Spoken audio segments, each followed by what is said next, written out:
Nós estamos aqui com a companhia do Cristiano Brega, nosso querido convidado Masterclass do dia. Tudo bem, Cristiano? Como vai? Tudo bem, e vocês? Tudo certo. Veja só, Cristiano, nós estamos aqui colocando agora ao vivo o encontro, tá? É, Então, boa noite para você, boa noite para os nossos alunos que estão aqui conosco. Bom, dia de hoje é dia de escutar um case de referência nessa nossa temática de inovação, na nossa temática de criação de startups, de compreensão de uma jornada de consumidor. Como eu falei para vocês desde a primeira vez que eu anunciei a possibilidade que nós tínhamos aqui de escutar um pouco mais sobre a Confiance Medical a partir das palavras do seu CEO e fundador, Cristiano Brega, e dizer para vocês do quanto que é desafiador esse case, do quanto que é um case que, enquanto brasileiro, nos orgulha de alguém, de uma instituição, de uma empresa que trabalhou, ousou inovar, eu diria, ousou trabalhar, inovar dentro de um mercado de altíssima tecnologia, um mercado de muito valor agregado, gerando soluções médicas que beneficiam a vida de uma enormidade de pessoas, né? Gerando inovação, gerando tecnologia para o nosso país. Então, Cristiano, queria agradecer muito a tua presença aqui, tá? Esse tempo que você dedicou a estar conosco e ouvir esse case para a gente poder aprender e discutir aqui com a nossa turma. Eu que agradeço o convite. Quando o professor Edson me mandou o convite, eu falei, não, eu sou empreendedor em Delva, então eu tenho uma responsabilidade grande de dar o give back, né? Eu sou muito, muito ajudado e eu tenho até uma dificuldade de falar não quando o convite é compartilhar o conhecimento. E eu estava muito enrolado em função das avaliações de desempenho, que eu estou no período de fazer avaliações de desempenho, mas eu falei, não, eu primeiro que falar aqui, trazer uma prática na aula do professor Edson é uma honra para mim. Ele consegue passar muito bem o conhecimento teórico, aliado sempre à prática. Então, eu falei, não, vamos lá e conte comigo. Espero poder compartilhar coisas que sejam úteis para vocês. E lembrando, né, eu vou falar de uma experiência única, que é a minha experiência com a Confiance Medical. Então, estou aqui para ouvir questionamentos. Quem quiser discordar, fique à vontade. É uma experiência única, mas é uma experiência de 20 anos já, inovando no mercado, como o Edson falou, não é fácil. O mercado médico é um mercado, por si só, muito tradicional. E aí é isso, vou compartilhar um pouco. E o que eu cheguei a pedir a emenda da aula para a Natasha, ela me mandou, mas eu falei, não, eu vou fazer uma coisa muito natural, assim sem me referenciar, porque eu tenho certeza que na hora que eu vou falando os erros, os acertos que a gente teve aqui, vocês vão conseguir ter a capacidade de vincular o que vocês já ouviram aí. E essa é a minha esperança, espero que dê certo e que vocês gostem, né? E parabéns aí para vocês que estão aí buscando conhecimento, é isso aí. Acho que conhecimento não dá para parar hoje em dia. Infelizmente, não dá para parar. O conhecimento que vocês adquirem agora, daqui a 3 anos, já vai ser questionável. Então, continuem sempre. Eu mandei uma apresentação, né, para facilitar aqui. Eu não sei se eu posso compartilhar, se vocês compartilham aí. Como você preferir, Cristiano. Eu acho que é mais fácil você compartilhar, porque aí você vai passando os seus slides como preferir. Tá bom, eu vou compartilhar aqui com vocês. Primeira coisa que eu não sou muito bom de apresentação, não, né?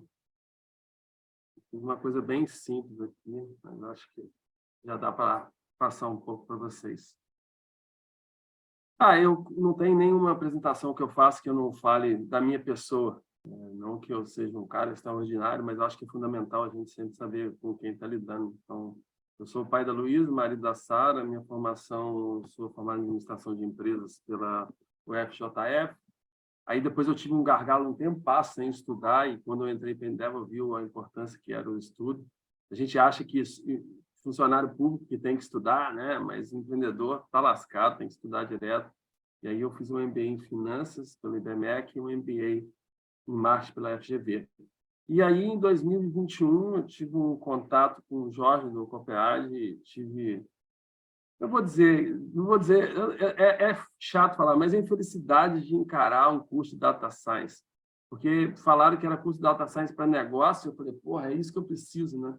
Eu vou até falar um pouco mais na frente sobre o que eu penso disso, mas na hora que eu vi, eu estava programando em R, em Python, falei, cara, não era isso que eu queria. E eu confesso para vocês, eu teve um dia, já no final, que eu falei, não, eu vou desistir desse trem, não dá mais. É muito difícil, e eu só não desisti porque a minha filha parou do meu lado e falou, papai, o que está acontecendo? Eu estava assim, né, desesperado, o que está acontecendo? Não, ela é aula maluca? Eu falei, aí eu ia falar para ela, vou desistir. Ela falou assim, papai, mas você não vai desistir não, né? Minha filha tem 8 anos. Eu falei, putz, eu sempre falo para ela, não desistir, não desistir. Eu falei, cara, agora eu vou até o final e valeu muito, muito a pena. Sou cofundador e CEO da Confiance Médico e empreendedor em Endeavor. Aí falando também, a minha intenção aqui não é fazer nenhuma propaganda da empresa, mas mais para vocês terem uma noção de como nós estamos hoje. Nós somos o maior fabricante de equipamentos de videocirurgia do Brasil. E aí depois, são 20 anos, né? Depois de muito tempo, hoje a gente é uma referência, um player super importante. E a gente, quando a gente fala dos grupos, grandes grupos de saúde do Brasil, a gente fornece para todos. Então, Apvida, Redditor, Amil, Cora, Intermédica, todos esses são nossos clientes. A gente é muito, muito forte no setor público. Sei lá, desde 2019 a gente ganha a maioria das licitações públicas do Brasil. Somos o maior player em locação de equipamentos de cirurgia. Hoje a gente já está com mais de 120 colaboradores, que a gente dá o nome de confiantes. E somos destaque na Great Place to Work. Inclusive, no ano passado, a gente ganhou o prêmio de melhor empresa para se trabalhar na indústria de saúde, até 100 funcionários. Na época, a gente tinha menos de 100. E é muito legal isso, né? Quando você tem uma cultura forte, isso é uma coisa também que eu adoro falar, tá? Somos a referência em atendimento, sim, nós somos muito, muito focados no nosso cliente e estamos crescendo muito, principalmente a partir de 2019. A gente cresceu mais de 100% aí durante a pandemia. E é interessante que vocês vão falar, mas a área de saúde nadou de braçada na pandemia. Lembrem-se que as cirurgias eletivas foram proibidas, né? Então, meu setor foi muito prejudicado, mesmo assim a gente conseguiu crescer.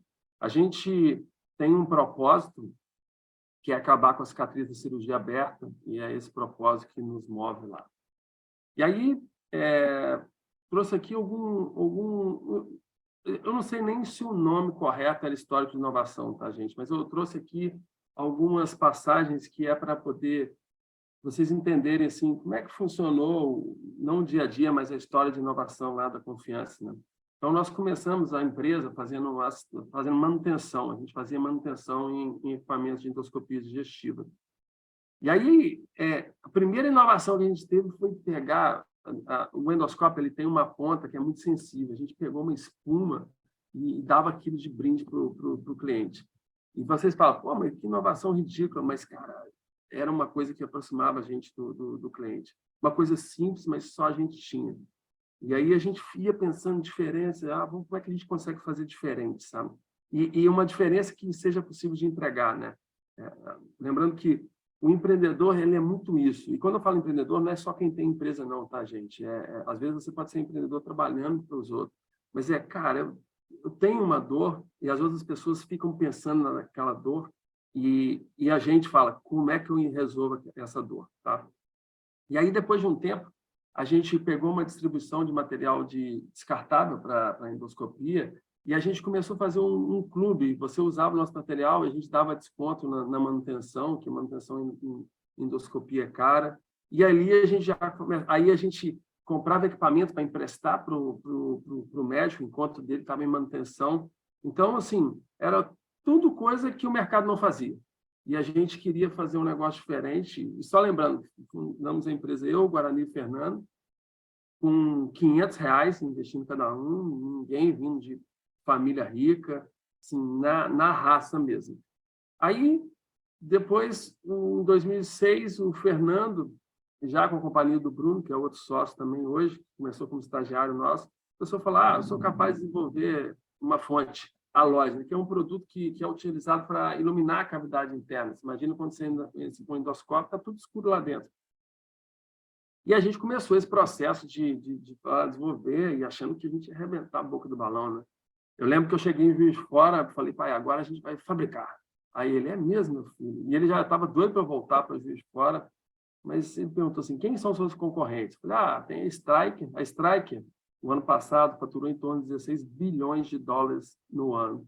E, essa é uma americana. E tem a Storz, que é uma alemã, que deve ter faturado em torno de 9 bilhões de euros. Aí ele falou, nossa, esses caras vão matar meu filho. E aí é diferente de visão, né?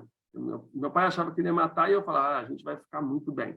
E aí a gente começou a fazer as primeiras, desculpa o termo, as primeiras besteiras. Né? Falar merda, mas não falar besteira, que está sendo gravado no YouTube. A gente começou a lançar um produto que hoje ele deve custar em torno dos R$ 2.500, que era uma fonte halógena. Muito simples, que já tinham outros concorrentes no Brasil. E aí a gente falou, não, a gente precisa fazer algo diferente e botamos tecnologia nela, botamos um negócio meio digital e tudo. E, cara, sem ouvir a necessidade do cliente. Resumindo, a fonte saiu muito cara, dava muito problema, e a gente, caramba, putz, o negócio não é fazer nada sofisticado. Aí a gente foi fazer a fonte Xenon, que era um produto que não tinha ninguém no Brasil que fabricava, e era mais caro. Hoje seria uns R$ 20 mil. Aí, ao invés de pensar, pô, nesse produto dá para botar um negócio mais sofisticado, a gente, não, vamos fazer igual o alemão. Aí o alemão era uma coisa super simples, com uma coisa mecânica, vamos fazer igual ele. Aí na hora que chegava lá, o cara olhava, não, que lata é essa, né? Aí a gente, caramba, o mercado não sabe o que quer. E aí já começava a falar, cara, a gente estava completamente errado. O mercado, na maioria das vezes, sabe o que quer, mas o problema é a gente, né, que não sabe o que o mercado quer. Então, essa é a grande diferença. Então, aqui, e logo depois, aí que você vê, a gente errou e faz parte errar. O negócio é errar rápido. Logo depois, a gente fez um produto muito simples na fonte halógena, muito simples, que porra, deu super certo, vendeu. Até hoje, eu vejo médicos usando, e botou um pouco de valor agregado na fonte Xenon. A gente botou uma solução mais com um design mais bonito, porque a gente percebeu que o alemão pode ser feio, o brasileiro não. Então, é aquele negócio de você ouvir o mercado. E o alemão, ele só depois eu fiquei pensando, ele só é bonito onde é indispensável. Carro é indispensável. Se ele puder fazer um negócio simples e robusto, ele vai fazer. Então, a gente começou ali a tomar as primeiras pancadas. Aí, uma outra coisa que a gente não fazia muita ideia, o Edson falou um pouco, que cara, reputação. Não menospreze a questão da reputação. Pense que é o seguinte, você pode ter um excelente produto, mas no começo você não tem reputação. E o risco de errar é muito grande, porque se você vende os 10 primeiros produtos e tem problema em 2, é 20% de problema. E aí, pensando que para cada ele fala mal para 7, cara, você acabou com o seu produto. Então, a gente quase quebrou em 2010, quase quebrou mesmo, assim, a ponto da gente chegar e falar, cara, não faz sentido isso, vamos rever as nossas coisas. E aí acabou que em 2011 a gente começou a ser um player muito forte no setor público, e aí depois foi só crescimento. Mas não menosprezem isso, né? Às vezes você vai ter que dar uma barrigada e vai ter que ter um time grande até a galera confiar em você. E cada setor tem sua característica. Se alguém quer investir em saúde, saiba que é muito crítico. No nosso caso, uma vez um cara falou comigo uma coisa muito legal, que é o Pedro Mal, filho do Jorge Mal, fundador da Redditor. Ele falou, cara, o seu equipamento tem uma complexidade. Nem todos os equipamentos são manipulados pelo médico. Nem todos os equipamentos que estão no hospital são manipulados pelo médico. O seu é. E pelo um dos principais clientes que eu tenho, que é o cirurgião. Então, cara, eu tenho que ouvir o cliente. E quando você está começando, isso é muito complexo. E mais, o médico que opera e que decide ainda é um cara mais velho. Ou seja, eu estou no setor tradicional, onde o decisor é um cara tradicional, de uma geração tradicional. Eu costumo brincar que se eu falar com meu pai, você quer um Tesla ou um BMW? Ele vai falar, cara, lógico que é o BMW. Então, assim, são coisas que eu negligenciei, nós negligenciamos, e hoje eu sempre dou a sugestão, não faça como nós fizemos. Aí depois você acha que, não, acertei aqui, e você acha que o conhecimento técnico é suficiente para tudo. Pessoal, foco é essencial. E aprender a dizer não faz parte do foco. Tem um livro do Jim Collins, que é Feitos para Vencer, que é muito bom. Ele tem um capítulo que ele fala só sobre isso. Resumindo, onde a gente aprendeu isso? A gente tem... Quando você começa as pessoas começam a ver, pô, tem um nacional legal, pô, eu tenho um produto, uma ideia aqui, o que você acha de desenvolver? E um cara muito legal que entendia do mercado trouxe uma ideia de desenvolver a lavadora ultrassônica para a gente, que a lavadora ultrassônica lava os instrumentais usados na cirurgia. A gente, não, tem a ver, cara, não tem nada a ver, fica no SME, é manipulado por outras pessoas, e a gente viu ali que, putz, foco é essencial, sabe? Então, hoje a gente é muito focado, por enquanto, a gente é muito focado por tudo aquilo que acaba com a cicatriz de cirurgia aberta e muito focado dentro do centro cirúrgico.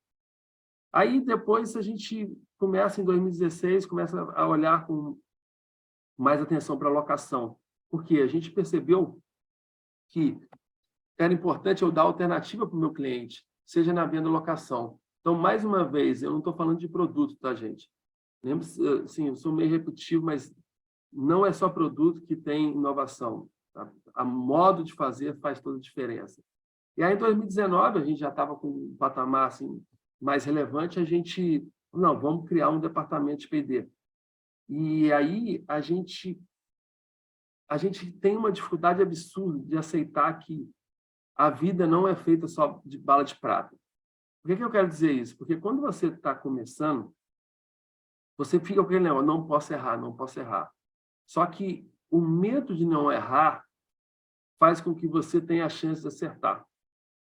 Então, assim, pensem na inovação como um todo, como um fundo de investimentos. Vamos, eu e o Edson, cheio da grana, vamos investir? Cara, vamos investir, mas eu não posso errar. Cara, assim, não vai dar certo. Não vai dar certo. Então, a gente tem que entender que o processo de inovação é um processo muito arriscado, sempre será arriscado, e você vai ter que estudar muito sobre o mercado para minimizar o erro. Só que o universo ele tem variáveis, meu amigo, que você não vai cercar tudo. E inovar é sempre arriscado. Eu vou dar um exemplo rápido para vocês. Hoje eu estava conversando com a minha filha. Minha filha vai fazer 9 anos, dia 13 de fevereiro. E ela resolveu fazer um noite de pijama no hotel. E aí eles vão fazer noite de pijama no hotel, vão lá para a piscina, aí depois tem café da manhã, vão dormir sozinha no quarto, a gente vai ficar no quarto do lado, a gente cercando de todas as possibilidades. Aí uma amiga já falou que não pode ir. Aí ela tá, minha amiga não vai. Eu falei assim, minha filha, você tem que entender o seguinte, você está inovando, é a primeira, você vai correr risco. Então você tem que ter ciência que pode ser que algumas amigas que você gosta muito possam não ir, ou seja, por receio do pai ou por medo, mas eu te garanto, se der certo, vai ser um sucesso, porque as outras vão replicar o que você vai fazer e daqui para frente é isso. Uma vez a gente comemorou o aniversário dela em Bitpoca, lá em Minas. Então, assim, foi um sucesso, mas muita gente não pode deixar de ir e faz parte, tá? Então, lembre-se, inovação é sempre um risco. Aí, em 2020, uma vez, um cara chamado Koike. Esse Koike, ele é um empreendedor lá da Endeavor e ele tinha uma empresa que fazia aquelas hélices de energia eólica, aqueles negócios gigantescos, sabe? E ele vendeu a empresa por um valor muito grande e ele me perguntou, cara, o que é a proposta de valor de vocês? E ele fez uma pergunta que foi foda, porque tinha umas 15 pessoas na sala. Aí a pessoa assim, vamos lá, qual que é o diferencial do equipamento de videocirurgia? Aí o Guarani, meu sócio, falou assim, não, qualidade e segurança. Aí ele completou. Tá bom, baseado nisso que você falou, qualidade e segurança, quem aqui deixaria de compraria um produto nacional quando você tem a possibilidade de comprar um alemão? Cara, não tem... Alemão é qualidade e segurança na veia. E ele ficou me falando... Aí ele fez uma outra pergunta. Ele falou, cara, mas vocês já vendem. Então, assim, por que vocês vendem? E essa pergunta ficou, cara, ficou na minha cabeça, e no final eu consegui entender que a gente vende porque a gente consegue equilibrar muito bem as 3 pessoas que influenciam a compra de um equipamento de videocirurgia. O médico, que deseja qualidade de produto, o comprador, que é uma solução que caiba no bolso dele, e o engenheiro clínico, que é chefe de enfermagem, que quer continuidade cirúrgica. Então, eu entendi que no Einstein, no Ciro, no Copstar, a solução alemã cabe no bolso do comprador. E aí, cara, ele vai comprar o alemão. E entrar lá é um sacrifício danado. Então, eu percebi também que a pirâmide, a parcela que eu ataco, o AA, Einstein, Ciro, Copstar, está lá. Eu não consigo... Eu não vou dizer que eu nunca vou entrar, mas tem que ser uma demanda. Eles vão ter que me chamar. Mas o que eu quero mesmo, eu tenho a minha referência no A, que é uma BP, que é a São José aqui no Rio, que é o Samaritano aqui no Rio, que poderia até ser, que é a A também, mas o meu público é ali embaixo. E aí, quando isso caiu a ficha, cara, foi um negócio que mudou muito o nosso entendimento. Por quê? A jornada do meu público-alvo é diferente da jornada de um cara lá do Einstein, do Ciro. Então, lá no Einstein Ciro, o negócio é diferente, o jogo é diferente. Então, não é só você falar de, putz, eu faço um produto, esse produto foca um produto, tem que ter foco também no seu cliente. E, dificilmente, vocês podem até dizer, oh, eu conheço, mas dificilmente vai ter uma empresa que abraça todo mundo.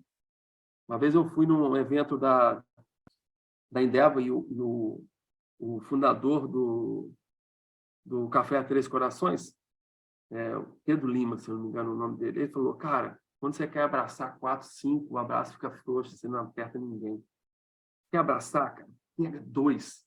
Às vezes pega 1 e não tira. Na hora que você tiver com aquele cara, você abraça o outro, mas não tente abraçar todo mundo.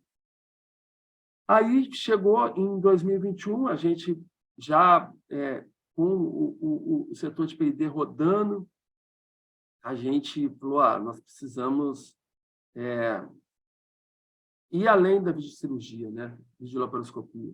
E aí, pensem o seguinte, a gente nós demoramos 15 anos para construir um primeiro andar e para ser um primeiro andar robusto. Porque não adianta você querendo construir o segundo, o terceiro, se você não tem uma estabilidade nem no primeiro. Então, assim, passo a passo. Tem um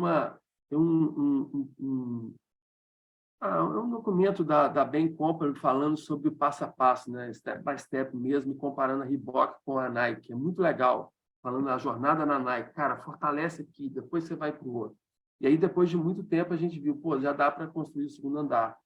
E aí, a gente começou a desenvolver produtos para endoscopia digestiva, então a gente volta lá para as nossas origens, para ortopedia e urologia. E assim, é tentador, porque você fala, pô, você está falando da possibilidade de triplicar o faturamento. Sim, só que, mais uma vez, sabe, não pense que é fácil, porque a reputação que a gente tem, a gente pode até usar nas outras. A gente usa nos grandes grupos e tudo. Mas o médico da endoscopia digestiva, eles ainda se falam, mas o médico da ortopedia, às vezes, nem sabe muito bem o que acontece na videocirurgia. Tudo bem que é mesmo game, mas se eu pegasse um oftalmo, por exemplo, cara, vai falar, eu conheço uma empresa na oftalmologia que fatura milhões, eu não conheço. Então, mais uma vez, o conhecimento mercadológico. Então, aqui, por exemplo, na endoscopia, a gente começa a vender B2C. E a gente sai de um ticket médio de R$230 mil para um ticket médio de 12 mil. Cara, e aí muda tudo no canal de venda. Então, assim, pense o seguinte, eu começo a desenvolver aqui, mas eu tenho uma estratégia de lançamento do produto que culmina lá no final. E se você achar que, não, só desenvolver... Lembram lá em 2010, quando eu falei a questão 2010, 2012, do foco? Cara, deixar a galera técnica, né? E eu não sou técnico, tá? Mas eu me envolvia muito, então eu acabei cometendo esse erro. Técnico falou, cara, chegou uma hora que a gente queria desenvolver o hospital inteiro. Tudo é eletrônico, a gente, tudo é eletrônico, sobe, não, a gente consegue. E aí é mais ou menos o incompetente com iniciativa. Deixar um técnico falar, não, eu desenvolvo, e não se preocupar com o comercial é perigoso. E aí eu não estou dizendo que os técnicos não possam ter conhecimento comercial, tá, gente? Eu conheço muita gente lá na Endeavor, eu conheço uns nerds fodas, muito bons, mas tomem sempre esse cuidado, tá? Então, a gente está com um desafio, não é um desafio fácil, e aí você começa a lançar produtos, a gente tinha uma estabilidade do produto, é outra coisa, e aí você tem aqui, corrigir uma coisa ali, outra aqui, faz parte também, o negócio é ser rápido.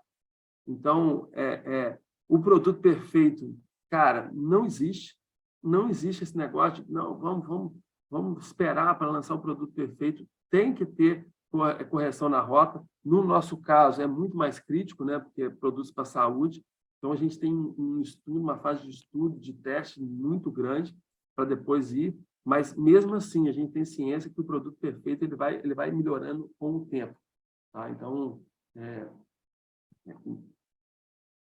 tomem cuidado, assim, para falar, está na hora de lançar. É algo parecido com que se vocês chegassem e falassem, não, pô, eu quero abrir uma empresa, mas eu não tenho conhecimento suficiente. Cara, você vai estudar e nunca vai ser suficiente. Uma hora você vai ter que correr o risco. Aí, o que eu estava falando, voltando um pouco em 2022, né, a questão do meu desespero com o Data Science, mas o que eu comecei a perceber? Eu comecei a perceber que não vai ter jeito. Com o tempo, toda empresa será de tecnologia. Toda empresa, sim, sem exceções. E tecnologia muito voltado para os dados, né? E aí eu falei, cara, eu preciso entender um pouco desse negócio de dado e tudo, e comecei a estudar. E percebi, aprendi um pouco, hoje eu tenho condições de cobrar. Eu sempre tive esse problema. Para cobrar, eu preciso ter um conhecimento mínimo, porque senão eu fico inseguro e eu falo. Então, aí eu fui fazer um MBA em Finanças, em Marketing, tudo isso, porque, cara, eu preciso ter um conhecimento mínimo. Foi ótimo. E aí, só um parênteses, né? Quando veio a aula do professor Edson, eu falei, puta merda, agora vai vir esse trem chato de teoria. Porra, não é por nada, não, mas isso aí eu já vivencio há 20 anos. Mas foi muito legal, assim, me impressionou, não é porque ele está aqui, mas me impressionou. E eu já falei isso com ele pessoalmente, depois de ter passado, então não era interesse nenhum. Mas eu percebi que para você usar os dados para transformá-los em informação estratégica, você tem que ter uma coisa. Além do conhecimento, você tem que ter uma cultura de dados. Cara, como é que eu sofri para fazer o meu trabalho? Então, e cultura não é algo que você muda de um dia para o outro. Então, para mim, foi essencial eu sofrer na pele, porque se eu contratasse alguém, o cara ia falar, pô, mas não dá, não tenho dado. Ele fala, esse cara está dando desculpa. Cara, e cultura de dados é essencial. E aí, para finalizar essa jornada aí que eu dei alguns exemplos e também, conforme combinado, eu quero deixar um tempo para vocês fazerem perguntas, tá? Mas eu não sei se vocês já ouviram falar do Delta Model, né? É de um professor do MIT que é muito legal, que ele fala... Eu posso até mandar um link para vocês depois. Ele fala de alguns tipos de diferenciação, né? E a gente está para lançar...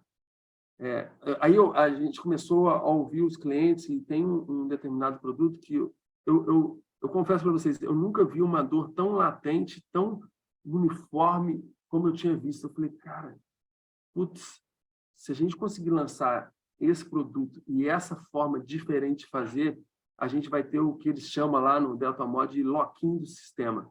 É uma trava, é uma barreira que vai ser difícil. Dá um exemplo, por exemplo, uma coisa simples, tá? Mas se você parar para pensar, o espoleto. Cara, como é que você explica o sucesso do espoleto? Uma coisa fácil de replicar, mas você vai no shopping, só tem o raio de espoleto. Eles fizeram um negócio que eles praticamente travaram o sistema. Eles se posicionaram bem nas lojas e aí você vai concorrer com eles, não tem. Eu só estou dando um exemplo, assim, só para vocês entenderem. A Apple faz isso muito bem. Eu vou mandar para vocês depois um linkzinho que fala um pouco sobre isso. Mas aqui a gente vai ter, de uma forma muito forte, uma inovação de produto e uma inovação de forma de trabalho. E se der certo, aí eu não posso garantir, porque depende de algumas coisas, a gente vai absorver, a gente vai concentrar algumas dores. Eu acho que nessa concentração da dor dos nossos clientes, a gente vai conseguir fazer um negócio bacana para eles. Eu tenho muita fé que vai dar certo. Aí é só para reforçar algumas coisas, que eu imagino até que o professor falou. Cara, invenção é diferente de inovação. Então, invenção é aquilo que você vai fazer e vai ficar numa prateleira, você vai poder mostrar para uns amigos. Inovação é aquilo que o mercado consome, tem disponibilidade de pagar e deseja e precisa. Então, assim, tomem cuidado para não ficar só fazendo invenção. E aí, para você saber se aquilo vai ser uma inovação ou não, você tem que fazer a arte das perguntas. E tem um livro que eu adoro, que eu acho muito bom, que se chama O Teste da Mãe. O Teste da Mãe. Cara, esse livro fala muito sobre as perguntas que você deve fazer. Para mim, foi um tapa de luva ler esse livro, porque ele vai dando exemplo. O cara que faz errado pergunta assim. O cara que faz certo pergunta assim. Todas eu perguntava errado. Todas a gente perguntava errado. Então, esse negócio de, se eu te der um negócio desse, professor Edson, você usa? Claro. Aí, tá bom, mas, professor Edson, quantas vezes você teve demanda de usar isso? O ano passado. Aí já começa a mudar, mas busque a dor. Porque é o seguinte, a dor ele sabe, o cliente sabe, ele sente. Ele pode não saber a solução, né? O que a gente fala. Nem sempre. O pessoal fala muito do Steve Jobs. O Steve Jobs trouxe coisas que a gente nem sabia que precisava, mas ele sabia da nossa dor. Então, e a arte das perguntas, sabe? Para o cliente fazer perguntas. Outra coisa é timing e sorte. Eu não tenho problema de falar. A gente deu muita sorte em vários momentos. E é claro que tem aquela frase, quanto mais eu trabalho, mais sorte tem. Sim, mas sorte é fé, o que vocês quiserem chamar. Mas time também é tudo. Vou dar 2 exemplos de time aqui rápido. Gurgel com carro elétrico. Cara, o Gurgel, para quem não sabe, esse cara era fodão, era um puto inovador, mas estava num time completamente errado. E, não deu certo. Agora, tem um outro que é o empreendedor Ricardo, chama Memed, que é uma empresa que fazia prescrição médica. Cara, eles estavam com o time errado. Errado não por causa deles, mas sim por causa do Conselho de Medicina, que demorou a aprovar a telemedicina.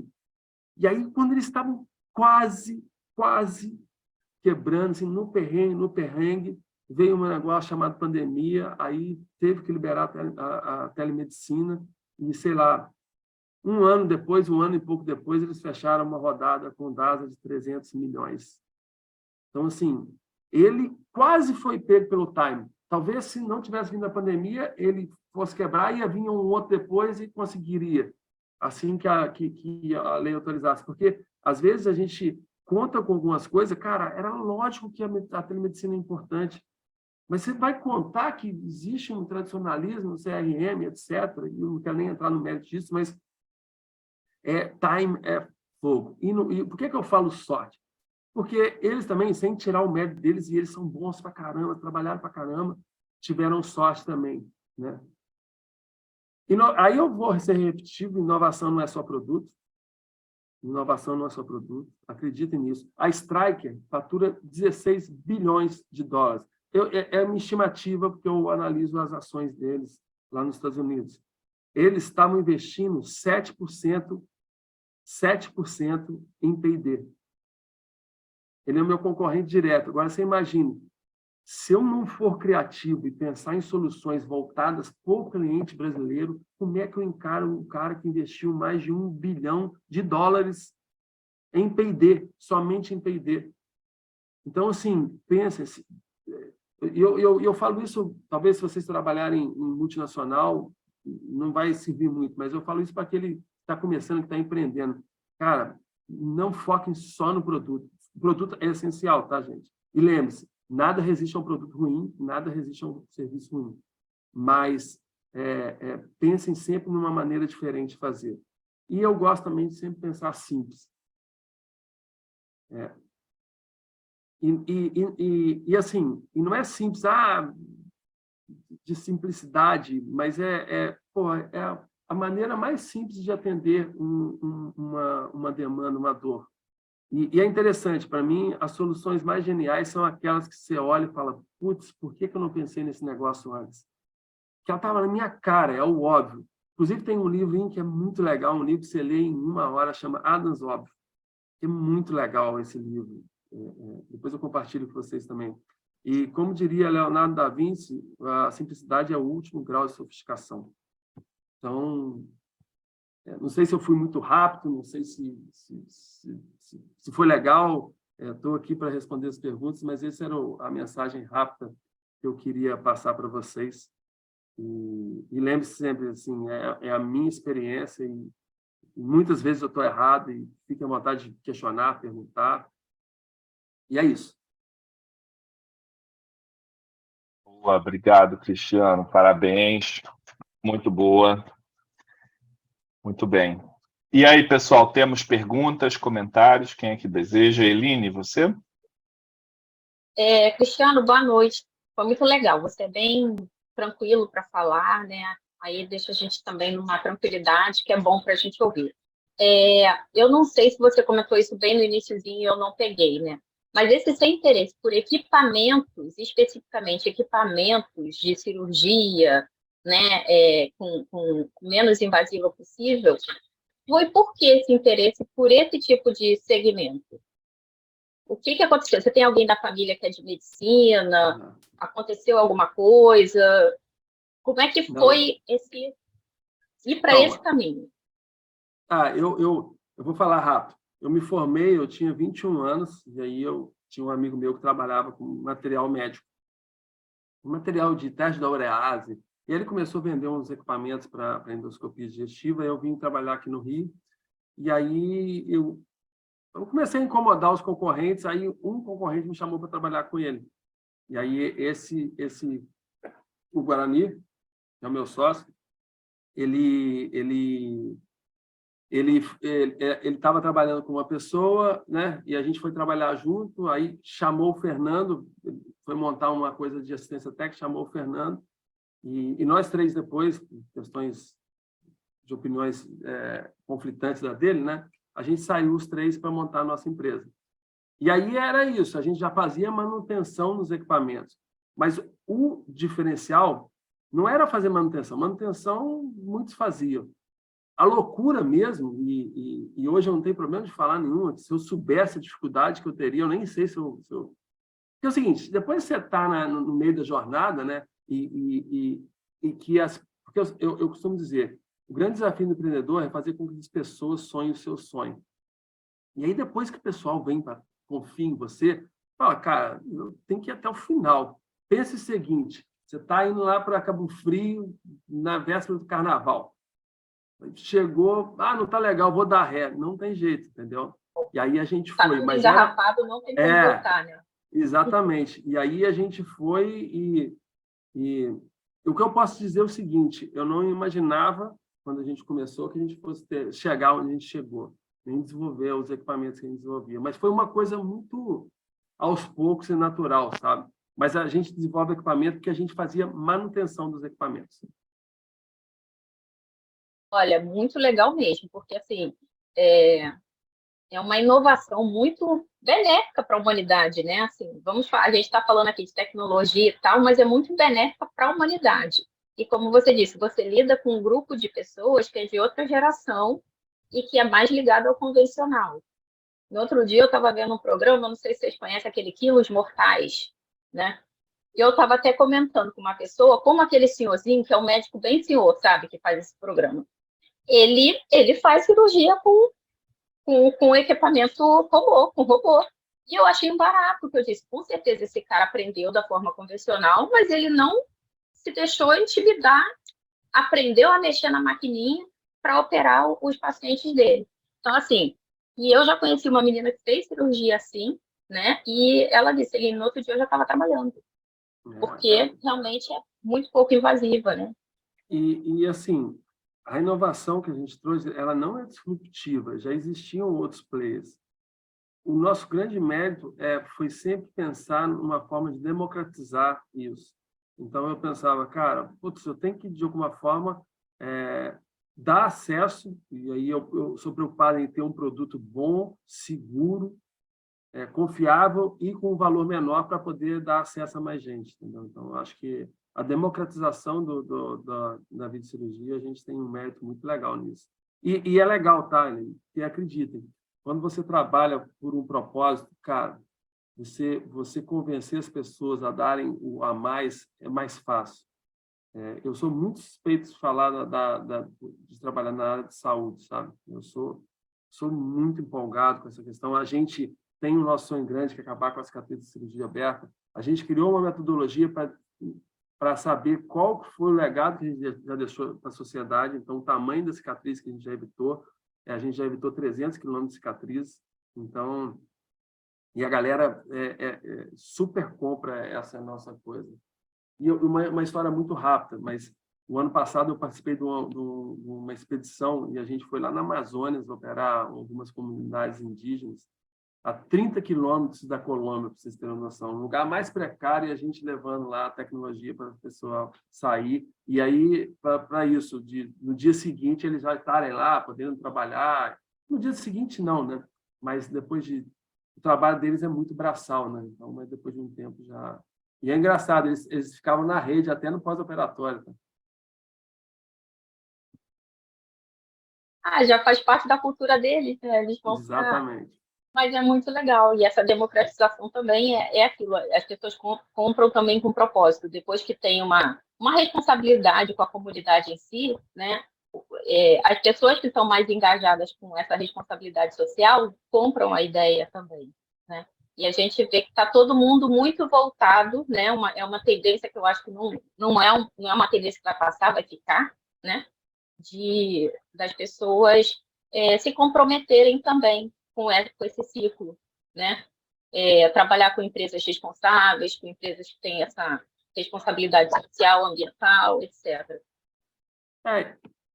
E na hora que você fala, putz, quanto mais inovador eu for, né? Quanto mais produtivo eu for, mais eu vou, primeiro, gerar valor para os trabalhadores, para os acionistas e para a sociedade, putz, aí você cria um círculo super positivo e forte. Sabe? Esse que é o mais importante. Mais perguntas, pessoal? Comentários?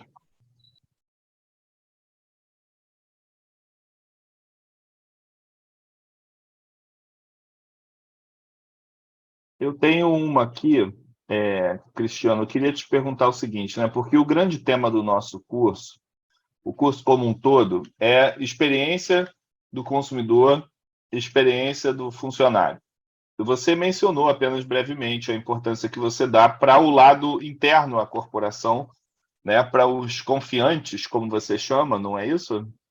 Então, se você puder detalhar um pouco para nós essas práticas organizacionais que você possui, né, de cuidar das pessoas, de fazer as pessoas estarem engajadas, de medir desempenho, se você puder compartilhar um pouco com a gente essa sua experiência aí nesse assunto, né, da experiência do funcionário, da experiência do empregado, da experiência do confiante dentro da empresa, do início até o final, aí, como é que é essa jornada, se você puder compartilhar. Claro, mas eu vou só completar, porque é engraçado, sabe? No final, quando a gente fala de concorrente, e é legal você puxar isso, porque a gente tem os concorrentes dos clientes e a gente também tem os concorrentes dos nossos colaboradores. Que eu nem gosto muito do termo colaborador, não, né? Eu gosto... Porque o colaborador, cara, assim, colaborar é muito aquém do que a gente espera. A gente espera alguém que participe, que se envolva. É quase um sócio. Eu gosto mais do sócio. O colaborador é aquele que... eu vou, por exemplo, você pode colaborar comigo? Mas aí eu também não vou entrar contra... Todo mundo fala colaborador, que é uma evolução em relação ao funcionário, mas tudo bem. Mas a gente compete isso o tempo todo, né? E essa competição é interessante, porque não é uma competição só com, sei lá, um banco, com outro. Às vezes é uma competição com a família.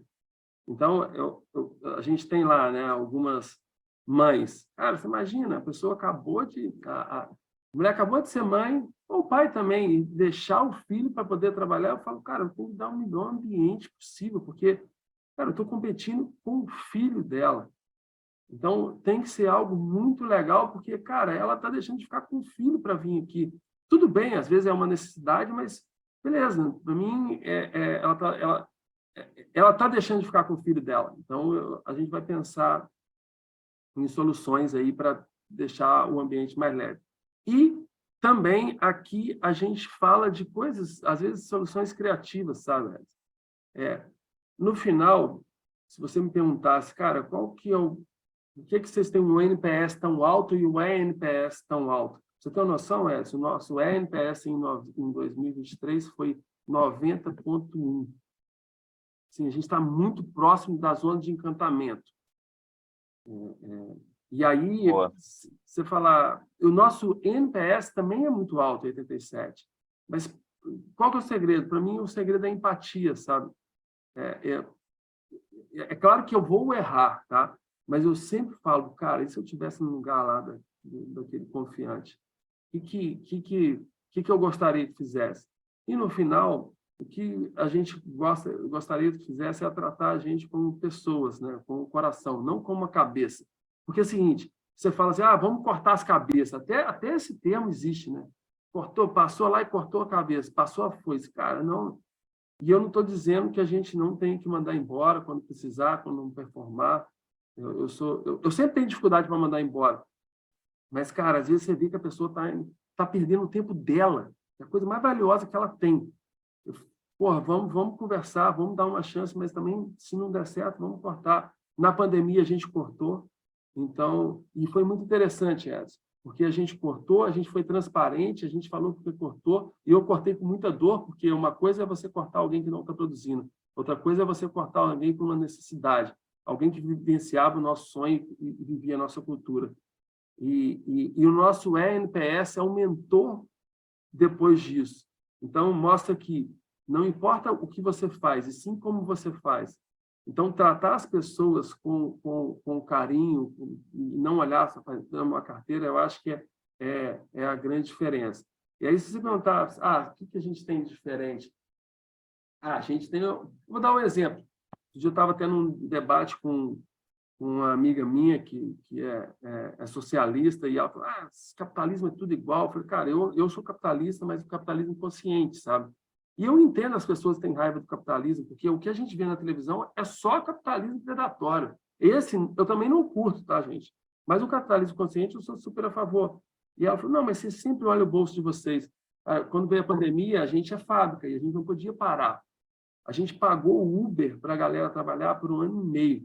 Isso, assim, no final foi uma grana. Aí a gente tem vários benefícios. A gente tem o Dia da Cigarra, que no mês do seu aniversário você pode trabalhar, você não precisa trabalhar um dia e as outras ficam trabalhando para você, a Formiga Cigarro. Agora a gente criou, recente, o Meu Momento, que você tem uma tarde ou uma manhã para você resolver as coisas suas particulares. Aí a gente tem lá, nós começamos... A Great Place to Work é muito legal, porque ela foi ensinando algumas coisas para a gente. Por isso que benchmark é muito legal, gente. Então, em 2017, tinha a pergunta lá, cuidar. Pô, a gente dava só festa, birita, chopp, era o que a gente sabia fazer. Mas não dava uma fruta, não incentivava um esporte, a gente começou a pagar de em pés. Aí depois, em 2019, veio diversidade. Aí a menina do RH, agora é gente de gestão, pô, Cris, eu não sei o que responde. Eu falei, cara, não responde nada, a pessoa entra aqui e ganha um apelido. E eu comecei a entender que o que tira o meu sono é perder talento. E você... Eu não vou entrar no mérito se é mimimi ou não. Eu sei o seguinte, a geração nova é assim e a pessoa pode entrar lá e se ganhar um apelido, acabou. Ela vai... o onboard é um negócio que a gente mudou, Edson. Cara, é uma coisa super negligenciada e é um negócio super importante. A galera que participa do nosso onboard, e eu faço questão de receber todo mundo e vou e falo, e quando eu estou viajando, eu tenho um vídeo gravado, que penso o seguinte, outro dia eu linkei as coisas outro dia, mas é um link meio doido, mas pensa o seguinte, pensa no onboard como mexer o fermento. Está todo mundo crescendo. Você botou uma massa nova, cara, se você não mexer, ela não vai crescer junto. E aí, a pessoa que não participava, quando a gente não tinha onboard, cara, entrava e falava, você é um bando de louco, pessoal. Mas aí, na hora que eles verem que a gente faz o negócio com carinho e o que a gente fala lá, a gente entrega dos valores e tudo, faz toda a diferença.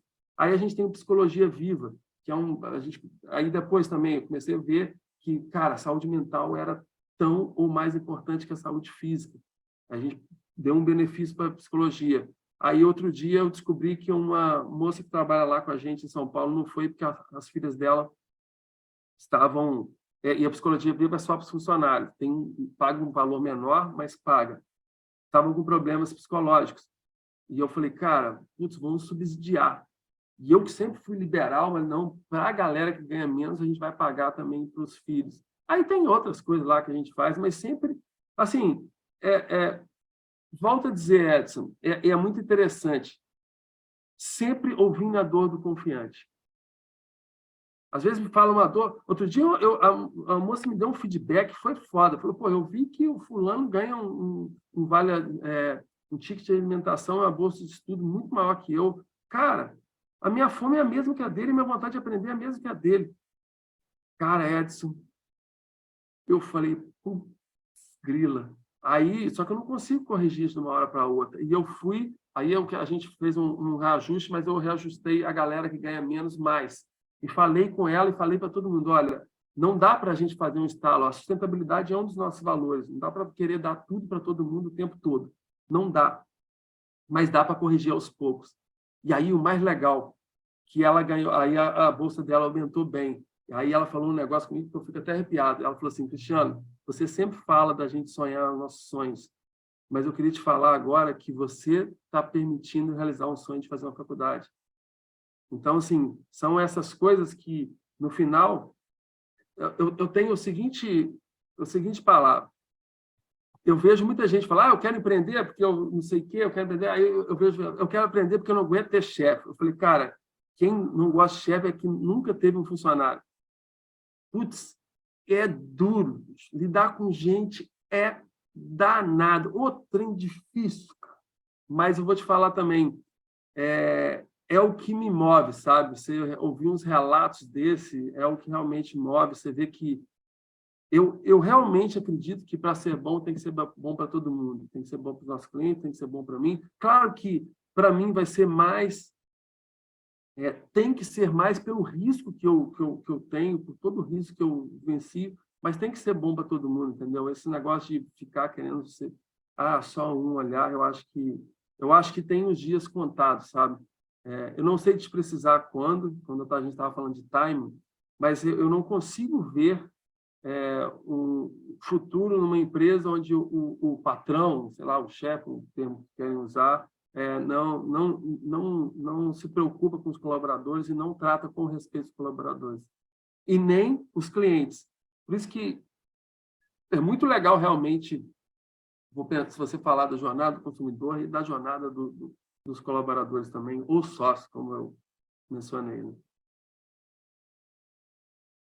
Muito legal.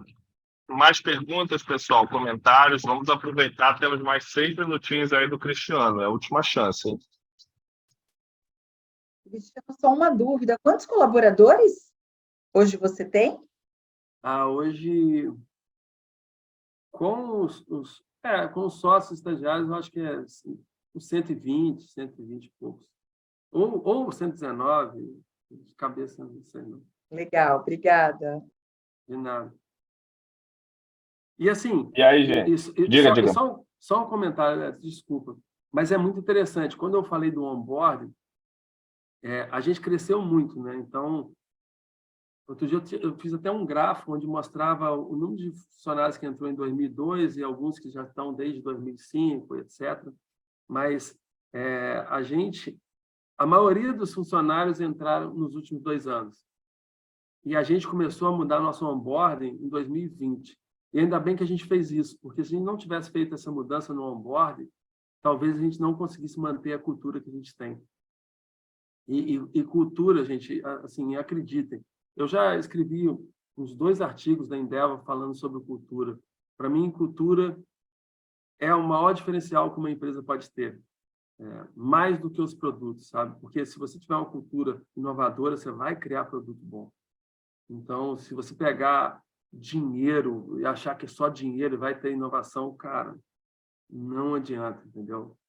Tem uma frase, acho que é do Porter, né, Edson? Edson que sabe tudo. E é a cultura come a estratégia no café da manhã. Essa é uma super frase. E acredito, eu acho que é do Henry Mintzberg. Eu não sei o nome de ninguém. Não, Drucker. Peter Drucker. Isso aí. O Edson é um fenômeno.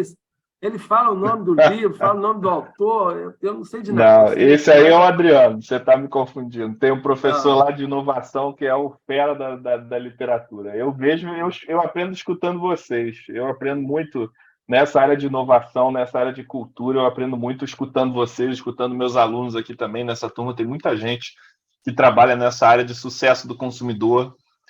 Talvez você possa, inclusive, eu não sei se tem alguém que tenha mais perguntas, mas tem alguém que tem mais alguma pergunta, mais alguma questão? Por favor, fique à vontade. Prioridade é de vocês. Não? Então, te pedi para falar, Cristiano, porque tem algumas pessoas nessa turma que trabalham na área de sucesso do consumidor, experiência do consumidor, sucesso do consumidor. Então, te perguntar assim, especificamente sobre métricas, né? Porque você falou sobre métricas que eu entendo ser do ponto de vista do resultado final gerado, né? Do impacto que vocês têm na sociedade. Você falou dessa métrica dos 300 quilômetros de cirurgias, né? Com cortes, cicatrizes evitadas, né? 300 quilômetros de cicatrizes evitadas. É realmente uma métrica impressionante, né? Mas você tem métricas relativas aos hospitais que te compram? Como é que eles alcançam sucesso com os produtos de confiança? Como é que é esse processo na empresa de vocês? Então, a gente tem algumas métricas, tá? Mas métricas essas que a gente... É interessante a sua pergunta, porque a gente usava pouco essas métricas. Então, vou dar um exemplo. O engenheiro clínico, ele olha muito a taxa de disponibilidade. Ou seja, pensa que 100% de disponibilidade são 365 dias disponíveis para uso. E aí, se o equipamento ficou parado lá 360 dias, eu tive 90% de disponibilidade. E aí, quando a gente começou a fazer esse levantamento e mostrar para o engenheiro clínico, o cara falou, caramba, você realmente tem um negócio diferente, porque pensa o seguinte, se o nosso propósito é acabar com a cicatriz da cirurgia aberta, o equipamento foi lá para a empresa, eu tenho que devolver ele o mais rápido possível para o meu cliente. E aí, falando de empatia, é o que eu sempre falo. Cara, coloque-se no lugar do outro. Ou melhor, a pergunta que eu faço lá, beleza, Edson, você pode entregar na semana que vem, mas e se fosse a cirurgia da sua mãe? A sua mãe esperando. A mesma coisa mas aquele médico é chato. Porra, tá enchendo o saco cada vez mais. Tá bom, mas se fosse a cirurgia da sua mãe? Então, a gente tem algumas métricas, sim. Essa de taxa de disponibilidade é uma. Em relação ao consumidor, eu li alguns livros, alguns não, uns 2 livros, mas, cara, foi na época do NPS, sabe, Edson? E eu sempre falava, nós pós-venda é o melhor pós-venda do mercado, nós pós-venda é o melhor pós-venda do mercado. E aí um amigo meu, o Anderson Tess, que era da Redpoint, e ele falou assim, tá bom, mas como é que você me comprova isso? Aí eu falei, caramba, eu não sabia. Ele falou, cara, já ouviu falar do NPS? Isso foi em 2017, eu nunca tinha ouvido falar. Como é que é? NPS. NPS. Eu fui, aí eu li aquele livro, A Pergunta Definitiva, que é ótimo, por sinal, e percebi, aí depois eu comecei a ler alguns livros que falavam que, cara, o NPS é um grande norte para a empresa. E quando o fundo, a gente tem um fundo de investimento, e ele entrou em 2017, esse fundo falava, não, você tem que crescer sem quebrar. Eu falava, cara, crescer sem quebrar, né, assim, porque eu tenho que crescer, mas tem que ser caixa, não adianta dar aquelas barrigadas de empresas de tecnologia, porque a gente não tinha condições. Mas eu falava, pô, beleza, eu tenho que crescer, mas eu tenho que crescer a longo prazo. Se eu quiser crescer constantemente, os meus clientes têm que estar satisfeitos.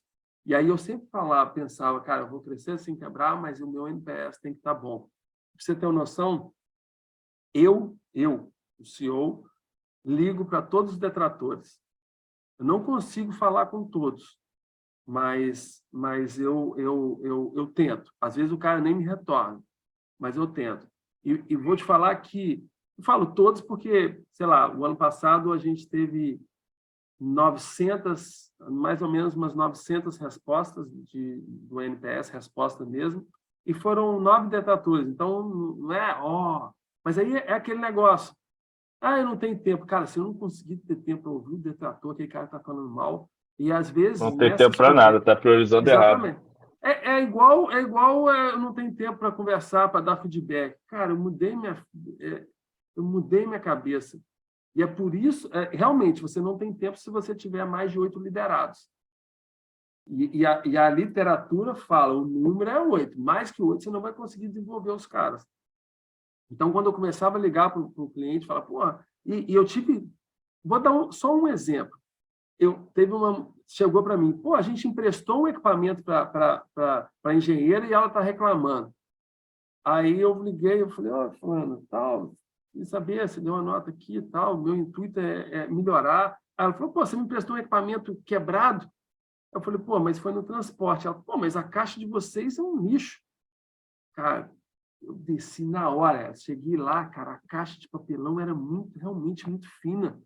Aí eu falei, Fernando, ele falou, não, já estou vendo isso. Eu falei, cara, então acelera, porque se pegar uma chuva, vai danificar. Aí a gente reforçou a caixa e eu liguei para ela, falei, cara, queria te agradecer, porque graças ao seu feedback a gente conseguiu melhorar uma coisa importante para a gente. Então não adianta, eu faço uma checagem lá, passo pelo controle de qualidade, mando um negócio. E o correio, os transportadores têm muito cuidado com os equipamentos, né? Na hora que você escreve frágil, aí que o cara joga mais longe ainda. Mas, enfim, aí eu acho que é isso. Assim, o NPS é um grande norte e a gente tem outras métricas também, sabe?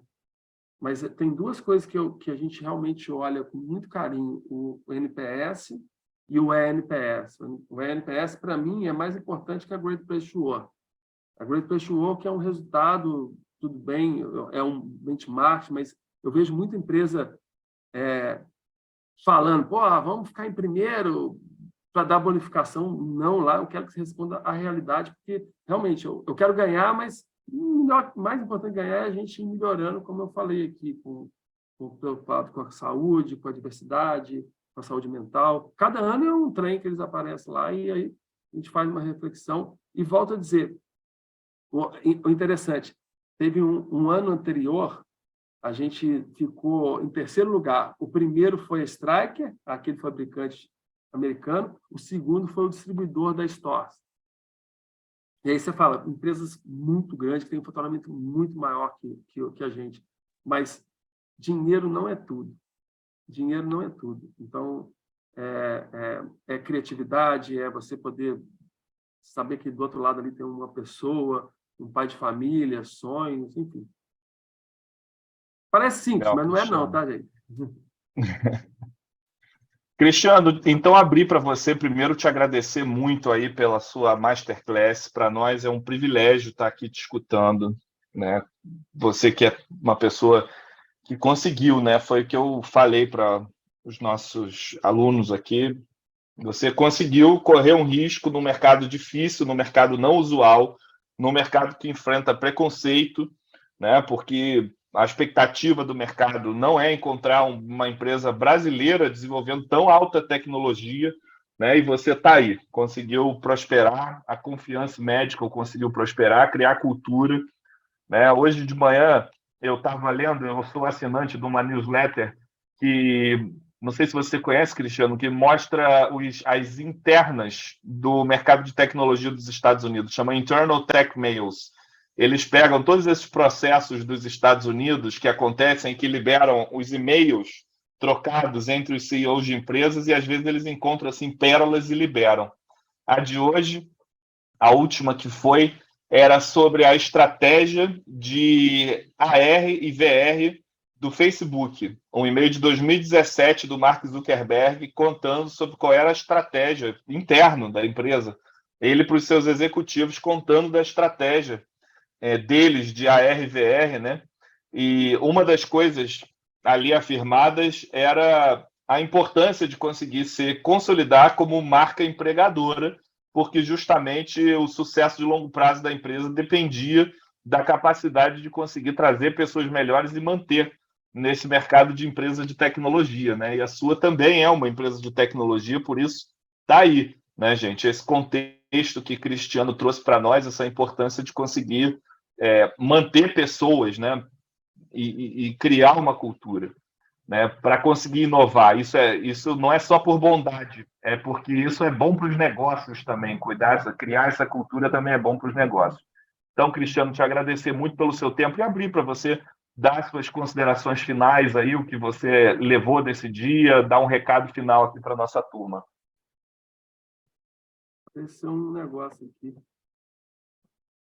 O recado que eu dou é agradecer vocês pelo tempo de vocês aí.